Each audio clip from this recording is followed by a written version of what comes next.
David Reeves was 34 years old, and 7 days before his wedding, he believed he was exactly where a man was supposed to be. He owned his business. He bought the house. He saved 14 months for her ring without telling a soul. Angela was everything he had worked toward. And Troy, his younger brother, was supposed to be standing beside him at the altar.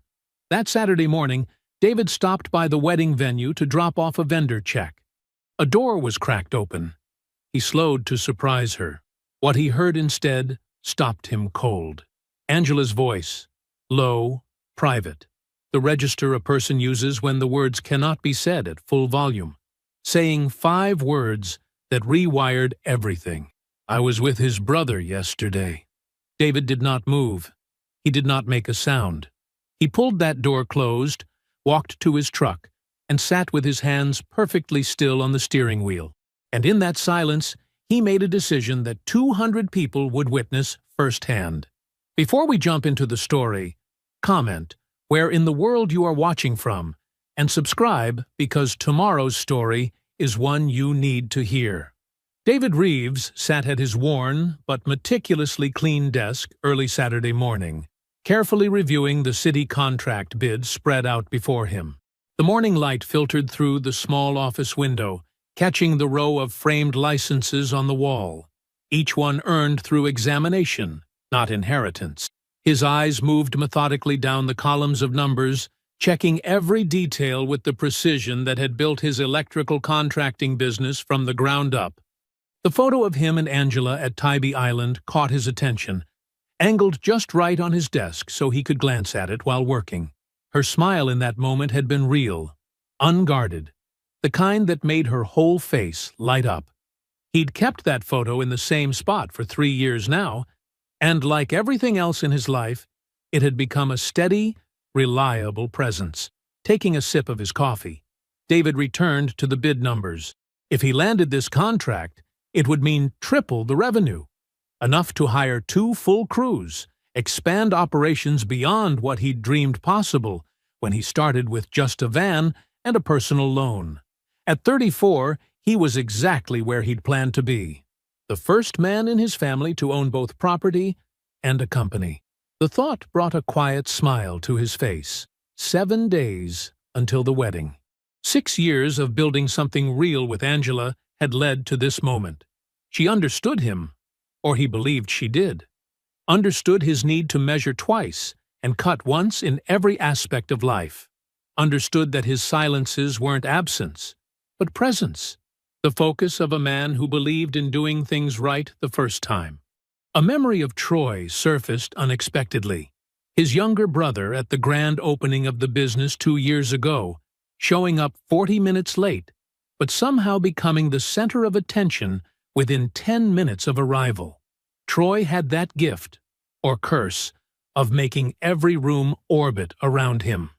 David remembered the way Troy had clapped him on the shoulder that day, saying, "You did all this without a degree. That's actually impressive," with that smile that made it impossible to call out the buried slight without seeming petty. Then there was the $400 Troy had borrowed in 2019, never mentioned again. Small things. The kind of things a man files away and forgives because blood is supposed to be thicker than the ledger where these debts are recorded. David had always done the forgiving, the way older brothers do. Finishing his review of the bid, David gathered the vendor check he needed to drop off at the wedding venue. The reception hall had been his mother's choice, bigger than he would have picked, but he'd learned to choose his battles carefully. The coordinator would be leaving soon, and he wanted to catch her before the weekend. The morning air was crisp as he locked up the office and headed to his truck. Atlanta was just beginning to wake up properly. Saturday traffic still light enough to make good time across town. He parked in the venue lot, noting with satisfaction that the coordinator's car was still there. The side door was unlocked, and David moved quietly through the service corridor toward the main office. His boots made little sound on the polished floor, the instinctive, careful movement of a man used to working in spaces where noise meant carelessness. As he approached, he heard voices from the bridal preparation room. The door was cracked open slightly, warm light spilling into the darker corridor. He recognized Angela's voice immediately and slowed his steps, a smile forming. 7 days. Maybe he could surprise her, share a moment before the chaos of the day began. Then he heard what she was saying. "I was with his brother yesterday."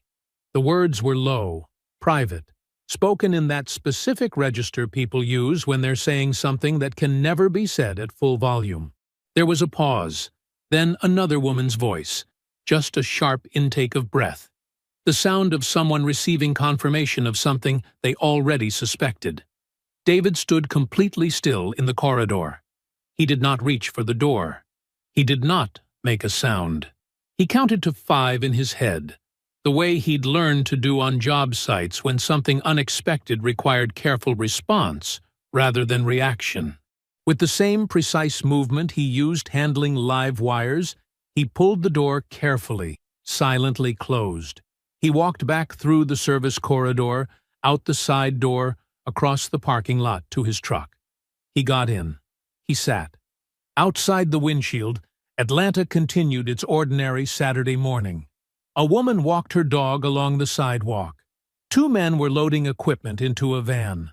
The world moved exactly as it always had, unchanged by what had just shifted inside it. David's hands rested on the steering wheel. They were completely steady.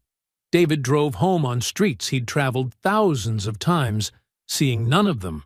The morning light had shifted, turning harsh and clear. But he barely registered the change. 5 words kept repeating in his mind, each repetition carrying the same weight as the first time he'd heard them through that cracked door. His hands remained steady on the wheel. The same steadiness his father had taught him was essential when working with live current. Don't let emotion make you careless. Don't let shock make you rush. Every movement measured, every response considered. The war inside him was precise and terrible. One part wanted to turn the truck around, walk back into that hall, and say his brother's name out loud in front of everyone present. That part wanted to watch Angela's face collapse, wanted to make them both answer for it right now, this morning, before another hour passed. That part of him was loud, and it wasn't wrong. But the second part, the part his father had built in him through years of watching a quiet man outwork, outlast, and outmaneuver every obstacle placed in front of him, said something different. It said, 5 words are not enough. You don't move until you know everything. You don't swing until you know exactly where you're swinging. He pulled into his driveway and sat with the engine idling. The house he shared with Angela stood before him, suddenly foreign in its familiarity. Every window, every line of trim, every carefully maintained detail looked exactly as it had yesterday. Nothing had changed, except everything. David pulled out his phone and called Keisha. Not to grieve, not to be consoled. To think out loud with the one person he trusted to think clearly alongside him. She answered on the second ring. "David? Everything okay?" "I need you to listen," he said quietly. "Just listen first." He told her exactly what he'd heard through that door. 5 words. The tone, the register, the way Angela's voice had dropped into that particular private frequency. He didn't elaborate or interpret. He simply reported it the way he'd report a technical finding on a job site. When he finished, Keisha was quiet for a moment. Then she asked the only question worth asking. "Is there any version of those words that means something else?" David closed his eyes. He gave it real consideration, because he was not a man who let what he wanted to be true override what he knew to be true. He replayed the words, the pause before them, the sharp intake of breath from the other woman in the room, not confused, but knowing. The sound of someone who already knew and was hearing it confirmed. "No," he said finally. "Then you need to move careful," Keisha said. "Nothing visible. Nothing that signals you know anything. Right now, you have 5 words and a feeling. 5 words and a feeling aren't a plan." "I know," David said. He was already thinking the same way. But before he hung up, he added, "I need to know how long, Keisha, because that changes what I do next." After ending the call, he sat for another moment before dialing Troy. His brother answered on the fourth ring, voice easy and warm. "Hey, man, what's up?"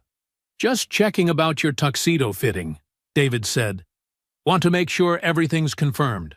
"Oh, yeah, all set. Picked it up yesterday, actually." Troy's voice was smooth, unbothered. Almost too unbothered. "Angela mentioned she saw the final setup at the venue. Said it looks amazing." There it was. Angela's name dropped casually, unprompted, then moved past too quickly. David listened beneath the words, the way he listened to equipment for signs of failure. Troy laughed once at something that wasn't quite funny enough to laugh at. His ease felt constructed, like a performance that had been practiced too many times. David filed it all away, said goodbye, hung up. That night, he lay beside Angela in their bed. She curled toward him the way she always did, her hand resting on his chest. Within 20 minutes, her breathing slowed and deepened into sleep, completely untroubled by the weight of what she carried. David lay with his eyes open, staring at the ceiling. The moonlight through their bedroom window cast familiar shadows he'd seen 100 times before. Her hand rose and fell with his breathing, the gesture of intimacy now feeling like another kind of betrayal. She slept fine. That detail lodged in his mind with particular sharpness, the ease with which she could lie beside him, touch him, drift into perfect sleep while carrying what she carried. The hours passed. 3, 4. He did not close his eyes. The next morning dawned gray and cool, typical for Atlanta in early spring. David moved through his morning routine with practiced precision. Coffee, shower, dress, keys. Nothing in his movements betrayed the weight he carried. Nothing signaled the work ahead. He drove to the office first, maintaining the pattern of his normal schedule. He texted Angela, "Morning, busy day ahead. Dinner at 7? Her response came quickly, "Can't wait. Love you." He set the phone down carefully, like something that might burn if held too long. In his office, David pulled out the small notebook where he'd been casually recording Angela's car mileage over the past few months. It was a habit born of his detail-oriented nature, the same way he tracked maintenance schedules and fuel efficiency. He hadn't known then why he was noting the numbers. He knew now. He laid out the past 6 weeks of entries alongside Angela's stated destinations. The discrepancies emerged immediately, clear as fault lines in concrete. 3 separate occasions when the miles didn't match her story. 23 extra miles when she'd claimed to be working late at the hospital. 37 unaccounted for during a supposed grocery run. 15 miles that didn't align with her book club meeting. David moved to their shared credit card account online. Angela rarely used it. She'd made that point repeatedly, kept it just for emergencies.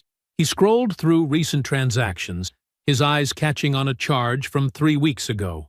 A restaurant in Collier Hills. A Tuesday evening when Angela had texted about a late budget meeting.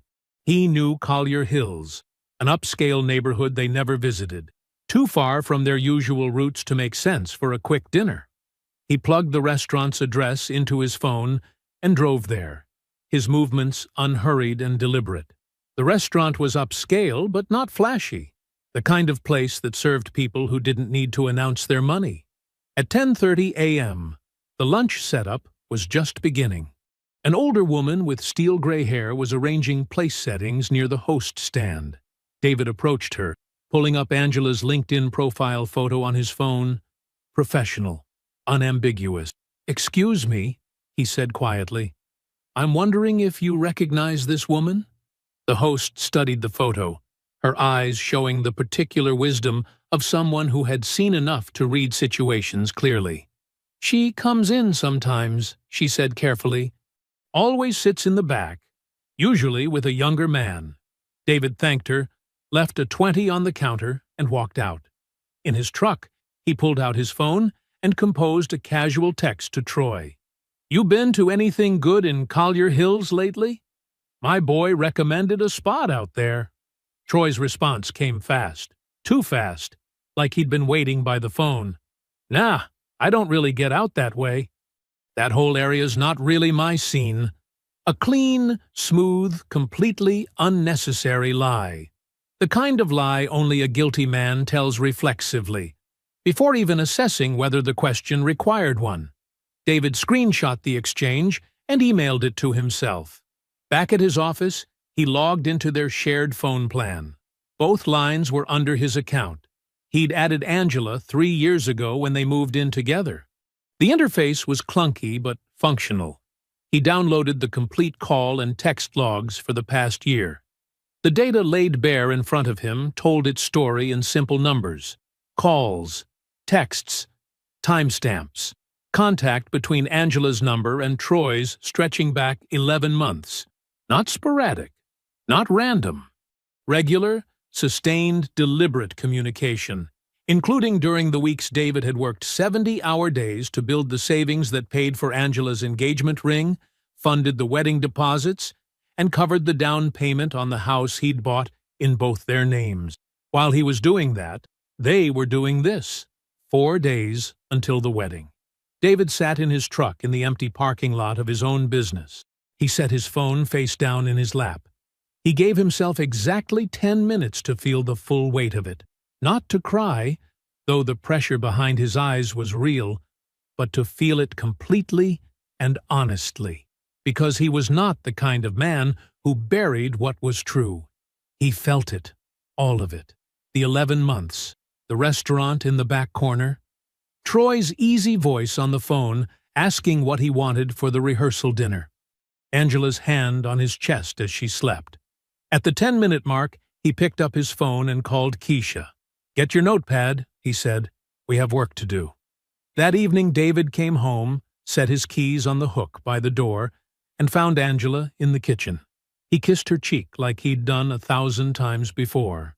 She smiled up at him, the same smile he'd woken up to for 6 years. "What do you want for dinner?" he asked. "Surprise me," she said.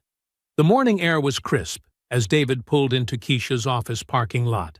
It was barely 6 a.m., but her car was already there. She'd always been an early riser, even when they were kids. He gathered the folder from his passenger seat and walked to her private entrance. Keisha looked up from her computer as he entered, her eyes sharp and focused. No small talk, no good morning. She could read the weight he carried. She simply cleared her desk with one sweep of her arm, making space. David laid out the evidence methodically, the way he'd arrange tools before starting a complex electrical job. The phone logs first, highlighted and annotated. The mileage notebook with discrepancies marked in red. The restaurant receipt and the host's confirmation. Troy's screenshot. The unnecessary lie preserved in plain text. 11 months, he said quietly, while I was working overtime to pay for our future. Keisha studied each document, her accountant's precision evident in the way she arranged them in chronological order. She didn't offer sympathy or outrage. Instead, she turned to her computer and began typing. "I need to check something," she said, pulling up the business account she managed for David. "You added Angela as a signatory 2 years ago, right? For vendor payments, when you were on job sites?" David nodded. He remembered the day clearly. It had felt like another step toward their shared future, another brick in the foundation they were building. Keisha's fingers moved across the keyboard, pulling up transaction histories. Her expression shifted subtly, the kind of change only visible to someone who'd known her for decades. "David," she said carefully, "I need you to look at this." She turned the monitor toward him. The screen showed a pattern of transfers, small amounts, irregular intervals. Nothing that would trigger immediate attention. $267 here, $489 there, $312 2 weeks later, spread across 8 months.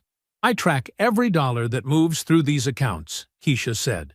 "These transfers, they're deliberate, designed to stay under radar. But when you add them up, She clicked another window. A total appeared. $11,400. David's hands gripped the edge of her desk. Not hard, just enough to steady himself. "I can trace where it went," Keisha said, already working. "Give me 10 minutes." She followed the money through a series of Venmo transactions, each one carefully structured to obscure its origin. After 20 minutes of focused work, she sat back. "Found it," she said. A savings account opened 7 months ago at SunTrust. Joint account. She turned the screen again. There it was in black and white.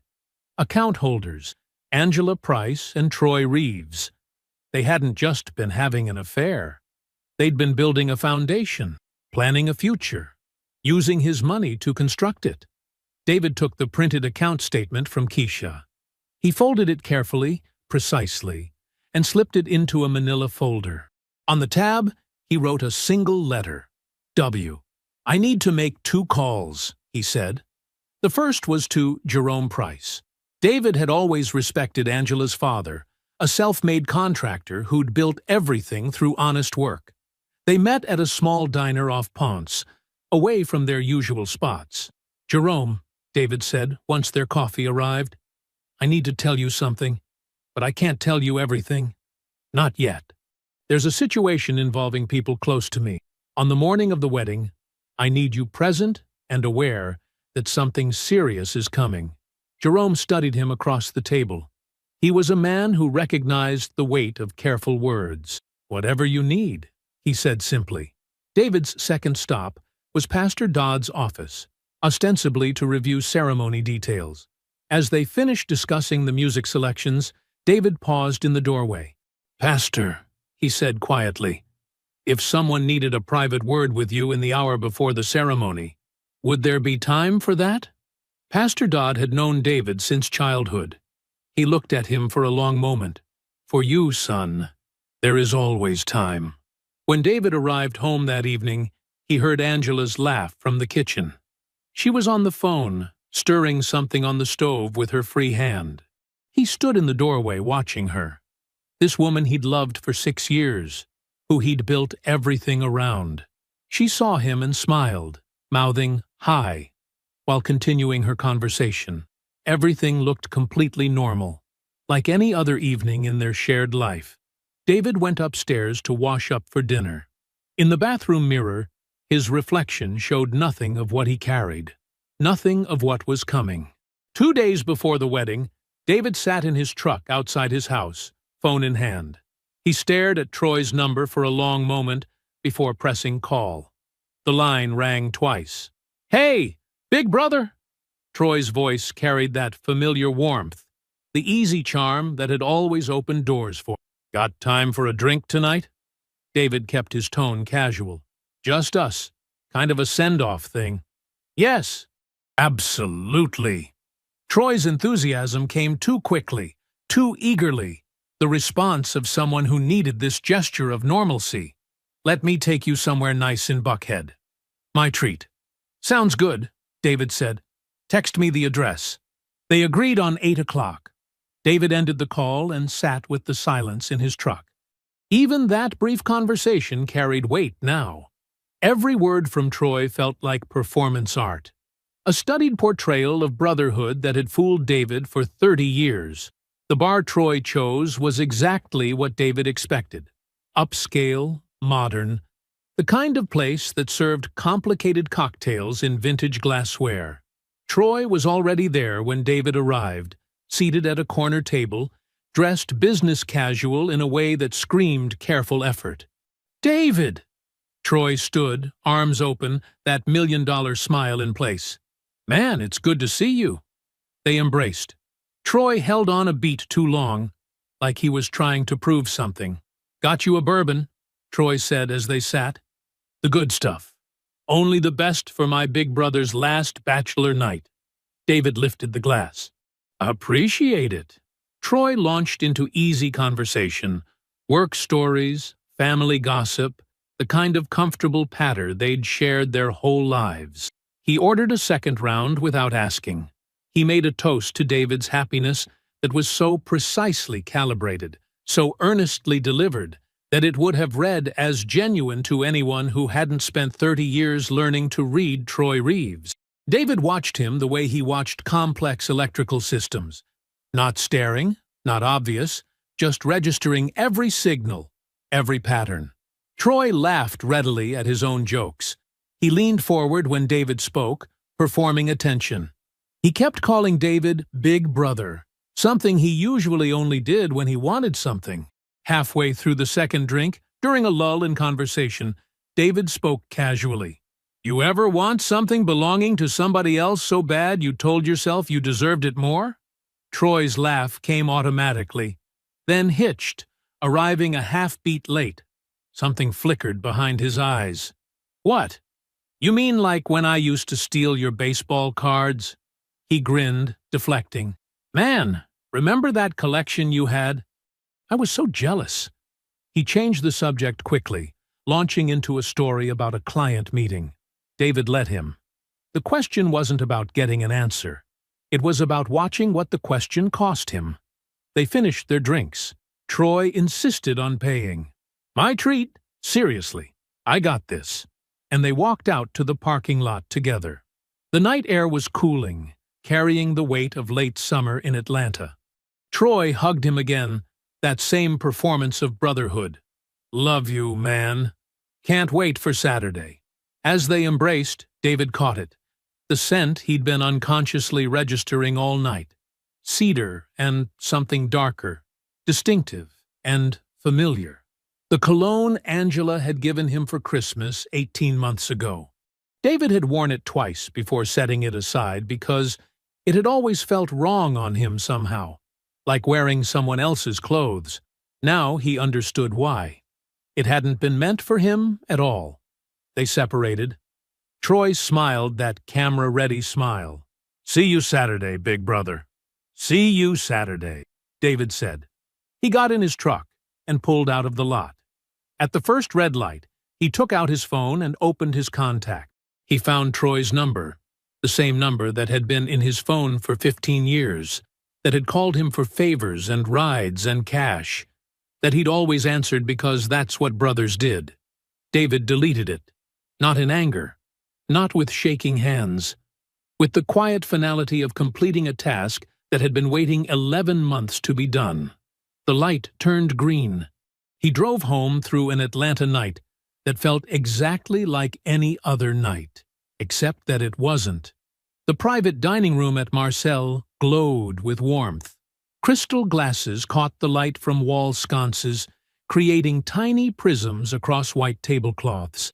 David sat at the head table, watching his mother Carol move between guests in her new dress, navy blue with delicate beading, bought specifically for this weekend. She squeezed hands and accepted compliments, radiating the specific joy of a mother seeing her family expand. Angela sat beside David in a cream-colored cocktail dress, her engagement ring catching the light when she gestured. She was luminous in a way that David now saw differently. Beneath her smile lived a nervous energy that had nothing to do with normal wedding anticipation. Her laugh came a touch too quickly at jokes. Her hand found his arm a bit too often, like she was checking to make sure he was still there. David played his role perfectly. He shook hands with uncles and cousins, accepted congratulations from church members who'd known him since childhood, laughed at the right moments.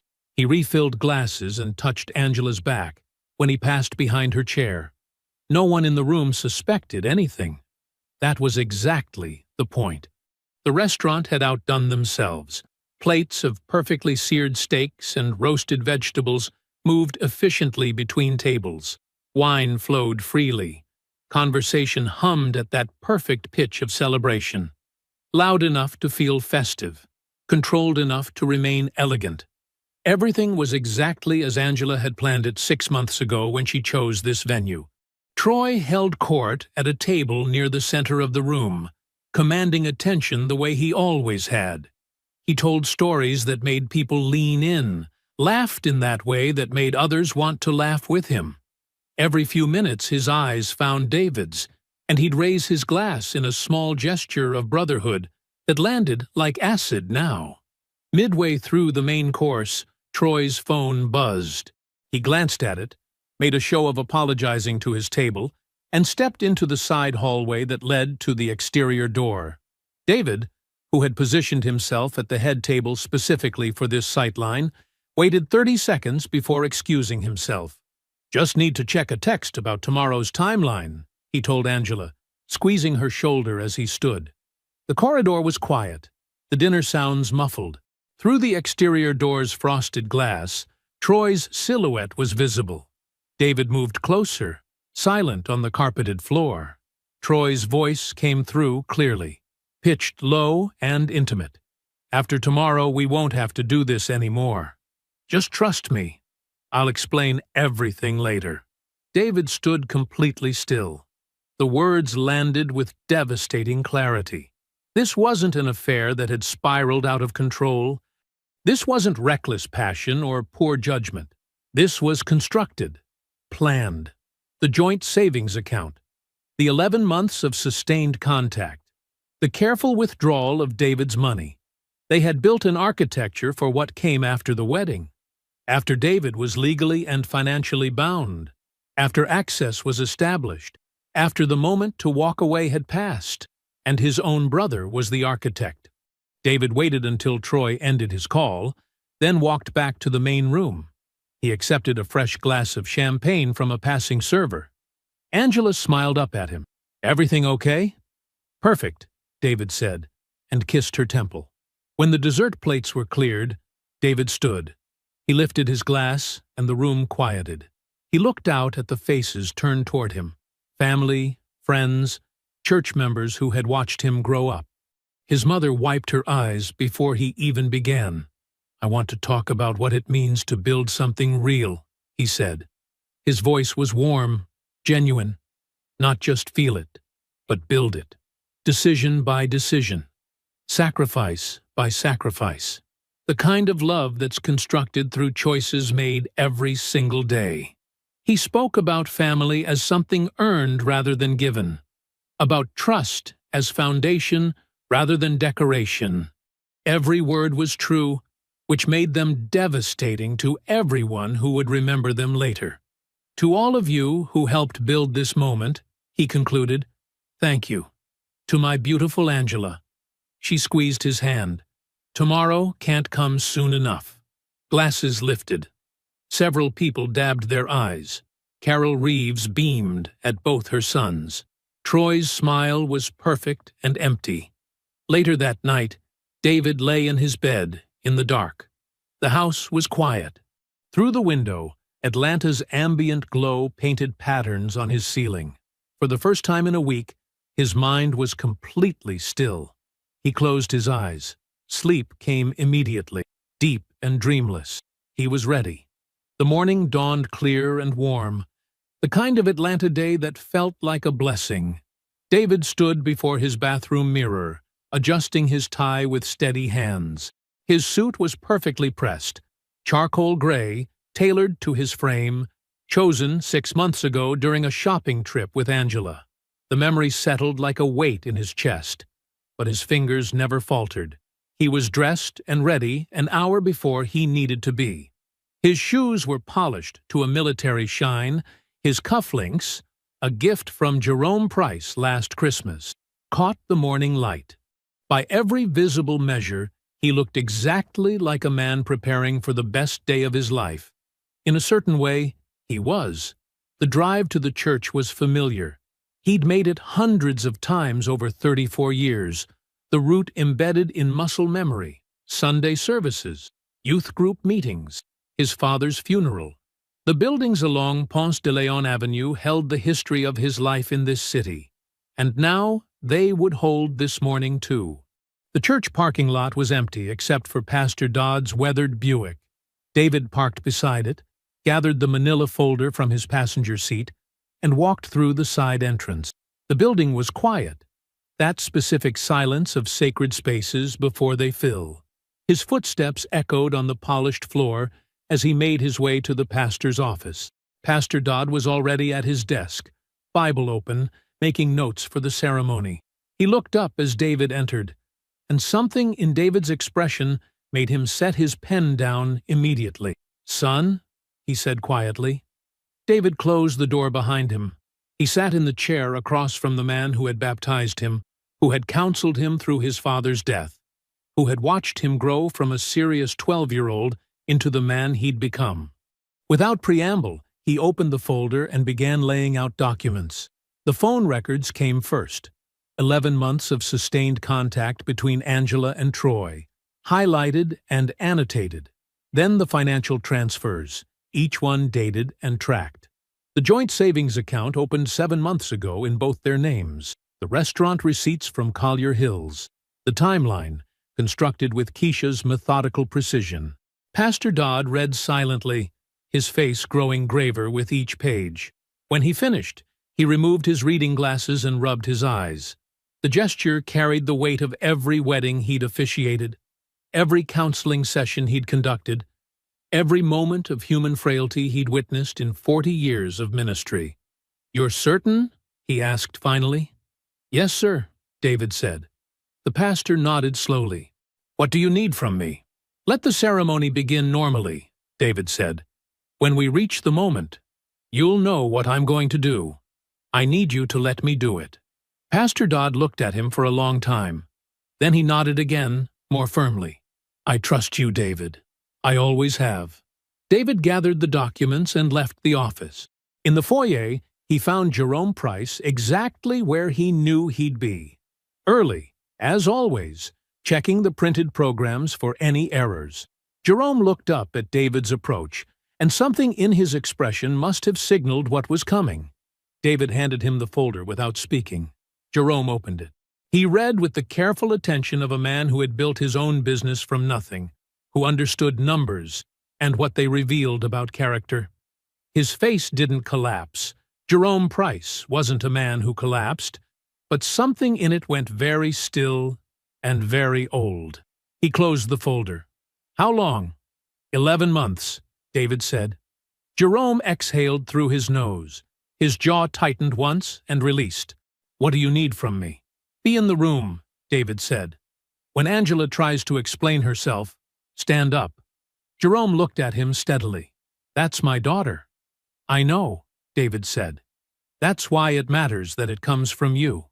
Jerome was quiet for another long moment. Then he straightened, handed the folder back, and walked into the sanctuary. He took his seat in the front pew, his back straight as a soldier's. Over the next 30 minutes, the church filled. Extended family claimed their usual pews. Church members who had watched David and Troy grow up settled into their regular seats. Co-workers, neighbors, childhood friends found places according to the usher's quiet direction. Carol Reeves sat beaming in the front row opposite Jerome, resplendent in pale blue silk, accepting congratulations and well-wishes with radiant pride. Troy stood at the altar in his groomsman's position, perfectly composed in his tuxedo, somehow managing to look both solemn and quietly pleased, the devoted younger brother playing his role flawlessly. He had no idea that this was the last morning anything would be flawless for him for a very long time. The music began. The doors opened. Angela appeared in white, ethereal, and genuinely beautiful. David watched her move down the aisle toward him, and he allowed himself to feel, fully and without flinching, the complete weight of what this was supposed to be. 6 years, the Tybee Island photo on his desk, the 14 months of saving for her ring, the house he'd bought in both their names, the life they'd been building, or that he'd thought they'd been building. He let himself feel all of it, because he wasn't a man who hid from truth, even the truths that cut deepest. Then he exhaled. He was ready. The ceremony began with familiar rhythms. Pastor Dodd's welcome washed over the congregation like warm water, his voice carrying the weight of decades spent shepherding this community through its most sacred moments. Morning light streamed through the stained glass, painting patterns on the wooden pews where generations of families had marked their milestones. David stood at the altar, his posture relaxed but alert. He could feel Troy's presence 2 feet to his right. the specific gravity of a man who thought he was getting away with something. Angela stood across from him, radiant in white, her hands clasped around her bouquet with practiced grace. The congregation sat in warm attention, faces tilted up expectantly, waiting for the moment they had all gathered to witness. Pastor Dodd moved through the scripture readings with measured dignity. Words about love and faithfulness filled the sanctuary. David noticed how Angela's fingers tightened slightly on her flowers during certain verses. Small tells that would have been invisible to anyone who hadn't spent 6 years learning to read her movement. When Pastor Dodd reached the traditional pause, that moment in every ceremony that usually passed like a formality, his voice carried the same careful weight it always did. If anyone knows a reason why these two should not be wed, let them speak now, or forever hold their peace. The customary silence settled over the room. David broke it. He did not raise his voice. He did not turn to the congregation. He turned to Angela, only to Angela, directly and without drama, and spoke with the same steady tone he used, discussing electrical specifications with clients. "Angela," he said, "before we go further, I need to say something." A few people smiled, anticipating an unrehearsed declaration of love. Carol Reeves put her hand to her chest, already emotional. The room did not understand yet. David began laying out facts with precise, unadorned clarity. 11 months of documented contact between Angela's phone and Troy's. $11,400 transferred from his business account through a chain of small, careful movements. A joint savings account opened 7 months ago in Angela and Troy's names together. Regular meetings at a restaurant in Collier Hills where they always sat in the back. Troy's text message denying he had ever been to Collier Hills. He named each amount, each date, each detail. His voice never wavered. The room's understanding arrived like a wave. He could feel it reach the back pews, the ripple of shock moving through 200 people who suddenly realized they were not witnessing a wedding, but an execution. He turned to Troy. "You stood at my side this morning like a brother," he said. "You have been in my home, at my table, at our mother's table. You looked me in the face for 11 months. He paused. "You are not my brother anymore." Troy's composure cracked. Not dramatically, but visibly, the specific expression of a man whose performance had become suddenly and completely unsustainable. He opened his mouth. David did not give him space to speak. Carol Reeves rose from the front pew, her face a storm of denial and protection. "David, now wait just a—" Jerome Price stood. He did not raise his voice. He did not need to. Jerome Price was 60 years old and carried the physical and moral authority of a man who had never taken a shortcut in his life. He turned to Carol Reeves and said simply, "Sit down." The room went absolutely silent. Jerome faced the congregation, the people who knew his name, who knew his daughter's name, who had watched Angela grow up in this community, and spoke with the specific devastation of a father choosing truth over protection. "My daughter took money from this man's business account," he said. "I have reviewed the documentation myself this morning. I am standing in this church to tell you that what David has said is true, and I am ashamed of what my daughter has done." Angela broke. The composure she had maintained through David's address shattered completely under her own father's words. She reached toward Jerome. He did not reach back. She turned to David, said his name, began an explanation, partial, rising in register, the words of someone trying to reframe something that had already been fully framed. David looked at her with an expression that was not hatred and not cruelty. It was the expression of someone who had already finished something and was simply waiting for the room to catch up. "We're done here," he said. He turned to Pastor Dodd, who held his gaze for a moment and then gave a small, sorrowful nod. David walked down the aisle of the church where he was baptized, where his father's funeral was held, where he had sat every third Sunday for 34 years. He did not hurry. He did not look back. The congregation parted for him in complete silence, and the silence itself was a form of witness.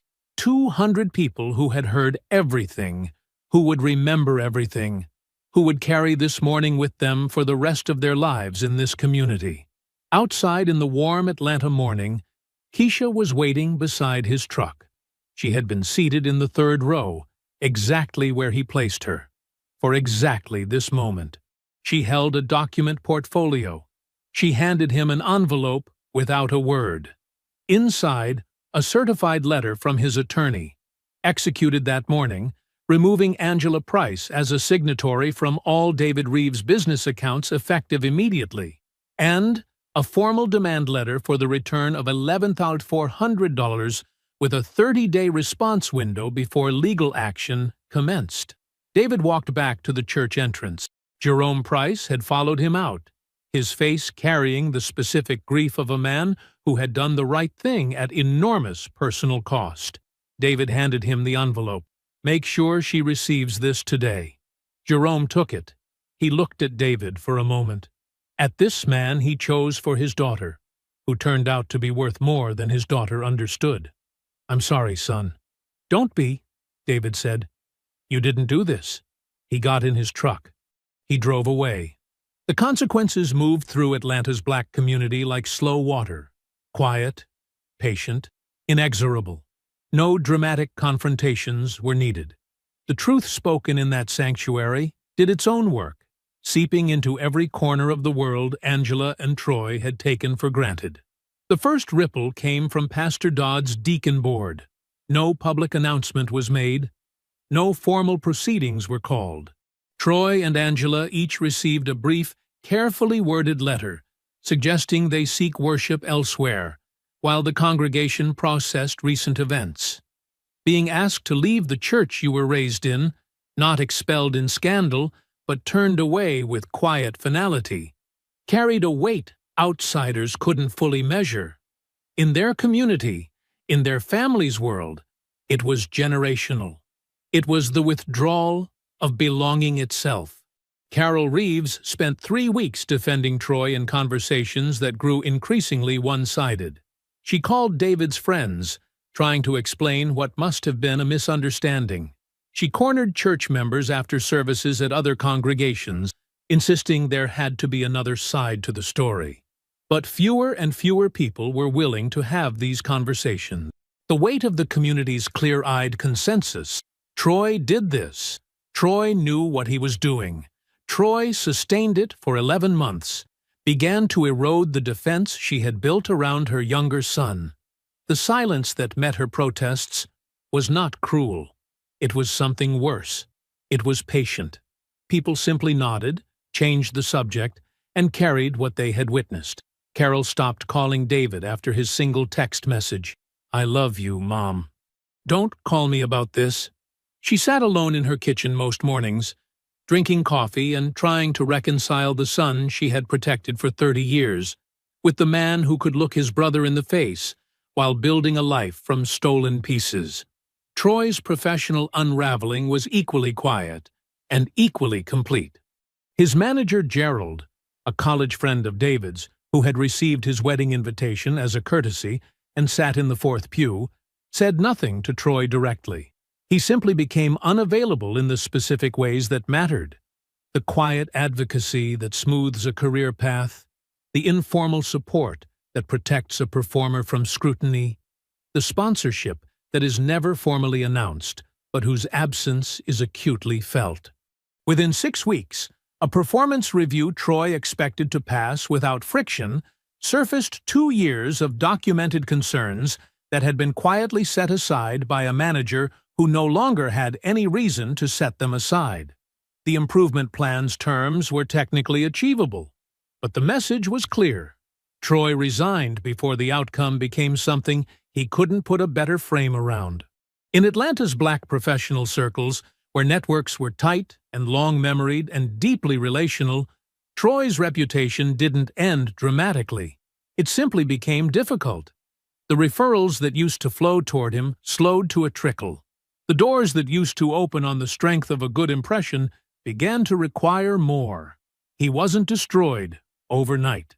He was diminished incrementally, which was its own particular punishment for a man whose primary asset had always been the impression he made. Angela's social world collapsed with similar quietness but absolute finality. Her two closest friends, women who had privately noticed things about her behavior over the past year that didn't add up, didn't stage a confrontation. They simply became unavailable, gradually and then completely, in the way that women who have decided something is over become unavailable.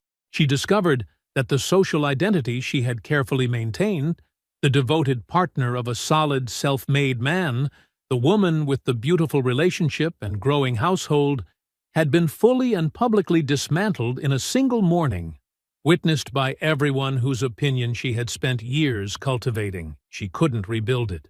The witnesses were everywhere. Every church function, every family gathering, every professional event where someone who sat in those pews would be present and would remember. The $11,400 was returned in full within 3 weeks. Jerome Price insured it personally, without explanation to anyone. The certified mail receipt was filed quietly in David's business records. No acknowledgement was requested or given. 2 months after the wedding, Troy attended a family cousin's graduation party. The house was full of extended family, aunts, uncles, cousins who had known him since childhood. David wasn't there, but David's name came up naturally in warm conversation. Someone mentioned his business winning the city contract. People smiled genuinely, expressing pride in David's success without performative intent. Troy sat alone in a corner of the living room, eating his plate quietly. No one was openly cruel to him. No one needed to be. The simple fact that David's name could be spoken with warmth while Troy sat in silence was consequence enough. He finished his food, made his excuses, and left early. No one tried to convince him to stay. Metal scaffolding gleamed in the morning sun as David Reeves stood at the back of the Midtown Atlanta construction site, his hard hat tilted slightly back as he watched his crew work the upper floors. The building rose 14 stories into the clear sky, the biggest electrical contract his company had ever taken on, one from the same city bid he'd been reviewing that Saturday morning when everything changed. He checked his watch, 10:45 a.m., right on schedule. The rhythm of work above him was steady and precise.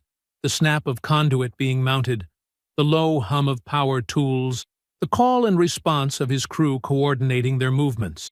These were the sounds of something being built right, being built to last.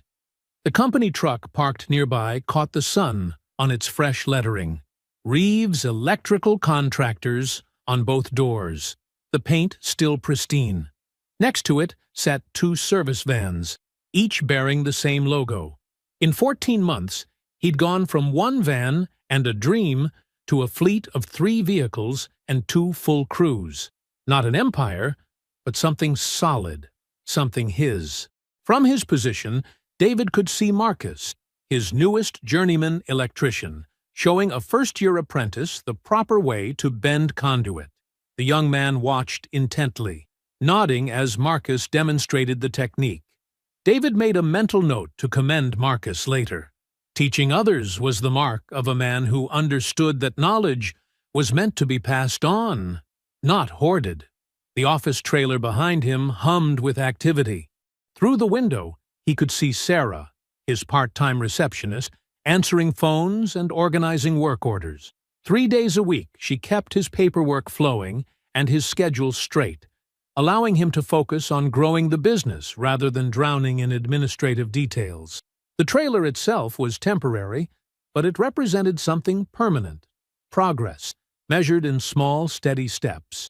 A familiar car pulled into the lot, and David smiled slightly as Keisha stepped out, holding 2 coffee cups and a thick manila envelope.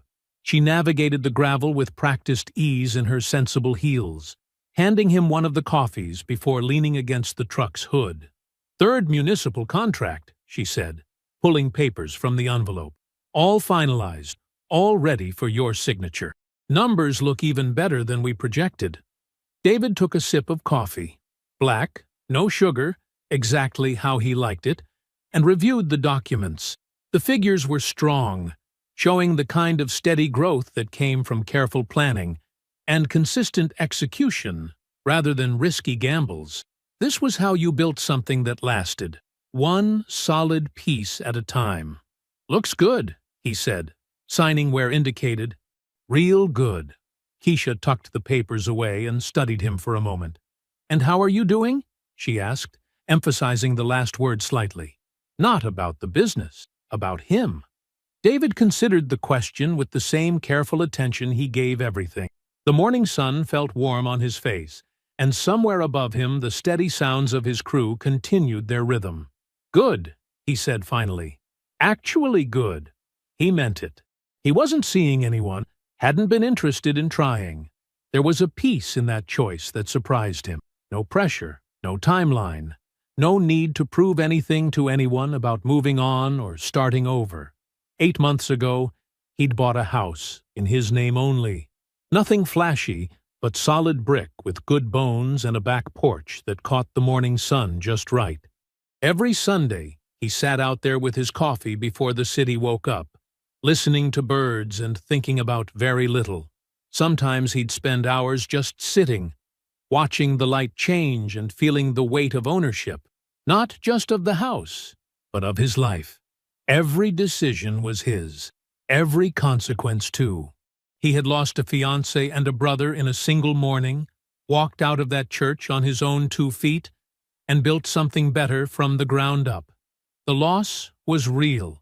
He didn't deny it or pretend it didn't matter. But what he'd built in its wake belonged entirely to him. There was a different kind of peace in that. His phone buzzed against the truck's hood. An unknown number. David glanced at it, watched it ring. Without comment or hesitation, he let it continue until it stopped. He set it back down and picked up his coffee instead. Some things didn't require an answer. Some questions had already been answered 14 months ago, in a church full of witnesses, with nothing but truth and consequence. Above him, metal rang against metal, the clean, honest sound of men doing work they could be proud of. David finished his coffee in unhurried silence, handed the empty cup to Keisha with a nod of thanks, and walked back toward the building. He had work to do. I hope you enjoyed that one.